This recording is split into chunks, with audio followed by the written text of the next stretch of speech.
کہ میں اپنے نصیب پر ہی حیران رہ جاتی، اپنی دعاؤں پر ہی حیران رہ جاتی کہ کیا واقعی یہ معجزہ میرے ساتھ ہو رہا ہے۔ بزنس کلاس میں نے سفر کیا، اس قدر مجھے ہر جگہ آگے سے آگے میرے ہر چیز آ رہی تھی، اتنا میرا خیال رکھا جا رہا تھا کہ میں خود سمجھ نہیں پا رہی تھی یہ کیا معاملہ ہے اور کس طریقے سے میرے ساتھ ہو رہا ہے۔ استغفر اللہ کا اتنا بڑا معجزہ بھی ہوتا ہے، استغفر اللہ اتنی تبدیلیاں بھی لے آتا ہے۔ کہاں جو جس کے پاس پیسے تک نہ تھے عمرے پہ جانے کے، کہاں وہ عورت بزنس کلاس میں بیٹھ کے سفر کر رہی ہے اور لوگ اس کے آگے ایسے پیچھے جا رہے ہیں کہ بس کہ یعنی ان کا بس نہیں چل رہا تھا کہ جو میں منہ سے نکالوں اور وہ پورا کر دیں۔ پتہ نہیں کیسی محبت تھی، کیسی عنایت تھی میرے رب کی کہ میں تو شکر کے آنسو میری آنکھوں سے نکلتے جا رہے تھے کہ میں ایک ہوتا ہے نا قرآن پاک کی ایک آیت ہے کہ تم اپنے رب کی کون کون سی نعمتوں کو جھٹلاؤ گے۔ زندگی جو تھی اس ٹائم وہی رنگ ان بہن کو دکھا رہی تھی کہ اللہ کی عنایتیں، اللہ کی نعمتیں ان کی آنکھوں سے جھلک رہی تھی، ان کے دل جو ہے وہ شکرانے کے سجدے ادا کر رہا تھا۔ استغفر اللہ کا اتنا بڑا معجزہ ہوا تھا ان کی زندگی میں۔ وہ بہن بتاتی ہیں الحمدللہ میں عمرے پر پہنچ گئی، اللہ کے گھر کی زیارت کی، اللہ کی خوب عبادت کی، اللہ تعالیٰ کا جتنا شکر ادا کر سکتی تھی اس کا شکر ادا کیا کہ اس نے اپنے گھر مجھے بلایا۔ یہ کہتی ہیں الحمدللہ میں اپنا عمرہ کر کر واپس آ گئی۔ جب میں پہنچی تو کچھ ہی دن ہوئے تھے مجھے واپس آئے ہوئے، میرا ذکر استغفر اللہ جاری ساری تھا جس طرح میں پہلے پڑھا کرتی تھی، بلکہ اب تو ظاہر سی باتیں اتنے معجزات دیکھ کر تو مجھے اور محبت اور عقیدت ہی ظاہر انسان کے دل میں اور پیدا ہو جاتی ہے جب یہ کھلا معجزہ وہ اپنی آنکھوں سے دیکھتا ہے۔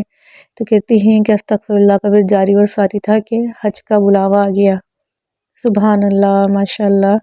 وہ کہتی ہیں حج کا بلاوا آ گیا، جس طرح قرآن اندازی میں نام نکالے جاتے ہیں نا، اس طریقے سے ہی کچھ قرآن اندازی کا سلسلہ تھا یا کسی نے ان کا نام ڈالا تھا،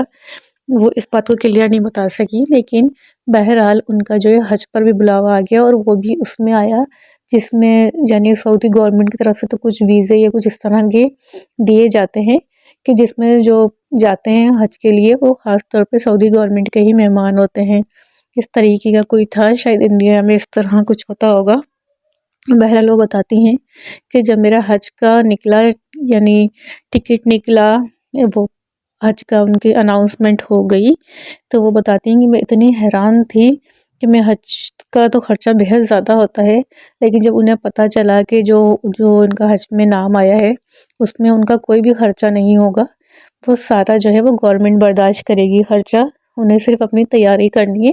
یعنی جو اپنی ذاتی چیزیں ہیں صرف اس کی تیاری کرنی ہے۔ وہ کہتی ہیں کہ میں تو حیران پریشان تھی، اتنی عنایت، اتنی زیادہ عنایت اللہ رب العزت کی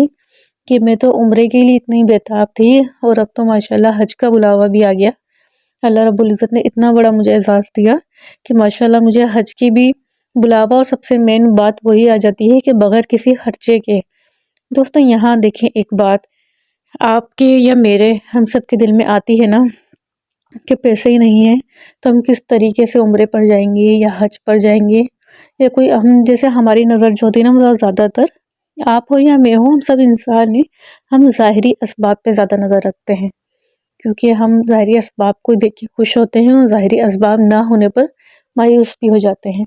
لیکن جب ہم ان بہن کی سٹوری پڑھ رہے ہیں اور سن رہے ہیں تو کتنی موٹیویشن مل رہی ہے کہ جن کے پاس کھانے کے بھی یعنی صحیح طریقے سے ایک پیسے نہیں تھے جو ضروریاتی زندگی کے ہوتے ہیں، اور کہاں وہ بزنس کلاس میں عمرے پر بھی چلی گئیں، اور اب ماشاءاللہ گورنمنٹ کی طرف سے یعنی انڈیا کی بھی اور سعودی عرب کی بھی دونوں طرح سے ان کی مہمان نوازی کی جا رہی ہے۔ کتنا بڑا اعزاز نہیں ہے؟ ایک سوچنے کی بات ہے کہ کتنا بڑا اعزاز، پتہ نہیں کس طریقے سے انہوں نے استغفر اللہ پڑھا، کتنے یقین سے اپنے رب کو پکارا کہ رب کی عنایتوں کی بارشیں ہی نہیں ختم ہو رہی تھیں ان بہن کے اوپر، ماشاءاللہ سبحان اللہ۔ تو دیکھیں دوستوں، جب ہماری پکار میں خلوص یقین ہوگا اور بغیر کسی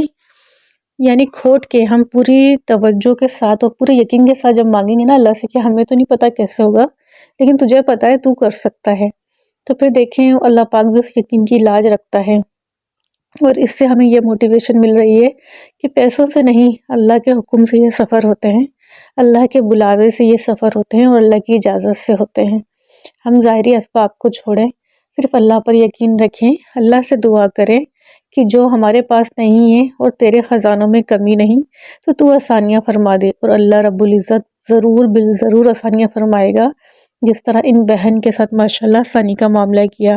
بہرحال وہ بہن حج پر بھی روانہ ہوئی، حج بھی کر آئیں، الحمدللہ عمرہ بھی ہوا، حج بھی ہوا۔ وہ کہتی ہیں تو استغفر اللہ کا کھلا معجزہ ہے، اس سے زیادہ تو کچھ اور ہو نہیں سکتا نا، کہ میری جیسی عورت جس کے پاس کھانے کے پیسے نہیں اور وہ عمرہ حج بھی اور اتنے اسپیشل پروٹوکول کے ساتھ کر کے آئی، کہ جس کا ایک عام آدمی کیا ایک امیر آدمی بھی تصور نہیں کر سکتا۔ تو یہ سب استغفر اللہ کے معجزات تھے، استغفر اللہ کی عنایت تھی، اس کی برکات تھیں، کہ جو اللہ رب العزت نے چھما اپنی رحمتوں کی بارشیں ان پر کری ہوئی تھیں۔ دوستوں آج کی یہ پیاری سی سٹوری استغفر اللہ کی سننے کے بعد یقیناً